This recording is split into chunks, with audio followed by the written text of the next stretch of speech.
জনসম্পৃক্ততাও অব্যাহতভাবে কমতে থাকে। যতই আন্দোলনের রোজার মাসে সংযম না করে আন্দোলন করবে, তো এটা আমাদের কোনো অসুবিধা নেই, তারা আরও জনবিচ্ছিন্ন হয়ে পড়বে।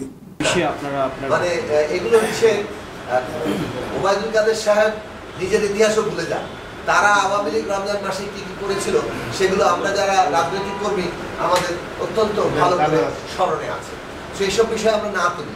এই যে রমজান মাসে রাজনৈতিক কর্মসূচির দোহাইতা করছেন, রমজান মাসে আর সবকিছু বন্ধ আছে? যদি রমজান মাসে আর সবকিছু বন্ধ না থাকে এবং এমনকি ধর্মীয় দিক থেকে রোজা পালন করা, এটাতে সবকিছু করেই কিন্তু রোজা পালন করার জন্য নির্দেশনা আছে।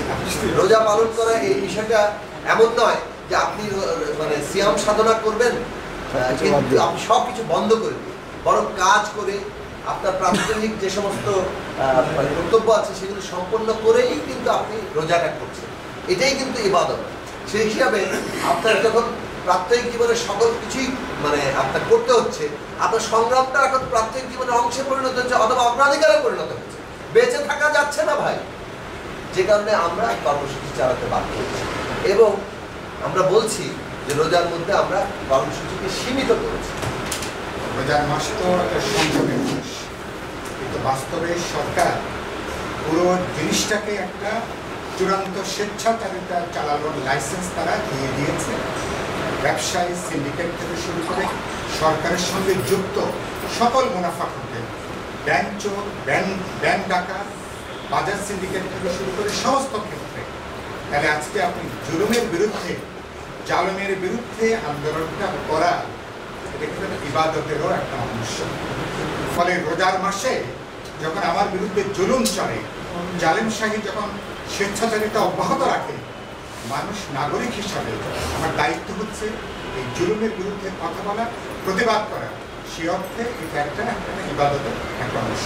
সুতরাং ওবায়দুল কাদের যেগুলো বলছেন এগুলো একান্তই মানুষকে ধোঁকা দেওয়ার জন্য হচ্ছে এগুলো বলা। তার কথাকে মানুষ তেমন কোনো গুরুত্ব আগেও কখনো দেয়নি, ওনার এই বক্তব্যকে মানুষ এখনো কোনো আমলে মানুষ নিচ্ছে না। এটাই হচ্ছে বাস্তব। ওবায়দুল কাদের সাহেব কি বললেন, বিএনপির আন্দোলনের কি অবস্থা, ওনাকে আমি অনুরোধ করব, বিএনপিতে স্ট্যান্ডিং কমিটির অনেকগুলো সদস্যপদ খালি হয়েছে। ওবায়দুল কাদের থেকে শুরু করে এবং আমাদের যে সাবেক গুজব মন্ত্রী হাসান মাহমুদ, এই দুজনকে বিএনপির স্ট্যান্ডিং কমিটির সদস্য করে নেওয়া হোক। এই দুজন যদি বিএনপির স্ট্যান্ডিং কমিটির সদস্য হয়ে যায় তাহলেই বিএনপি আসলে আন্দোলনটা সফল করে ফেলতে পারবে। আর ওনাদেরকে এত বিএনপির ভয়ে, তারেক রহমানের ভয়ে, খালেদা জিয়ার ভয়ে ঘুম নষ্ট করতে হবে না। এটাই হচ্ছে আমার অনুরোধ। দয়া করে ওনাদেরকে 2টা সদস্যপদ দিয়ে ওনাদের মুখ বন্ধ করে দেন, যেন ওনাদের আর বিএনপি নিয়ে চিৎকার চিল্লাচিল্লি না করতে হয়।